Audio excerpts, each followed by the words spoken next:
ভাই কালকে যেহেতু পয়লা বৈশাখ গেল, তাহলে পয়লা বৈশাখ নিয়ে আপনাদেরকে কিছু কথা বলি।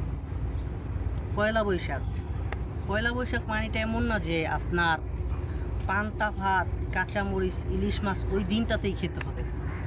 আপনি কিন্তু চাইলে পান্তা ভাত, ইলিশ মাছ, কাঁচামরিচ, পেঁয়াজ প্রতিদিনই খেতে পারেন।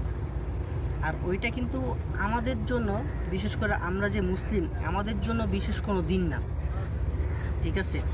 ওই দিনটা তাদের জন্যই বিশেষ দিন, যারা মনে করেন অন্য অন্য ধর্মের লোক আছে তাদের জন্য। তো আমাদের জন্য প্রত্যেকটা দিনই স্পেশাল।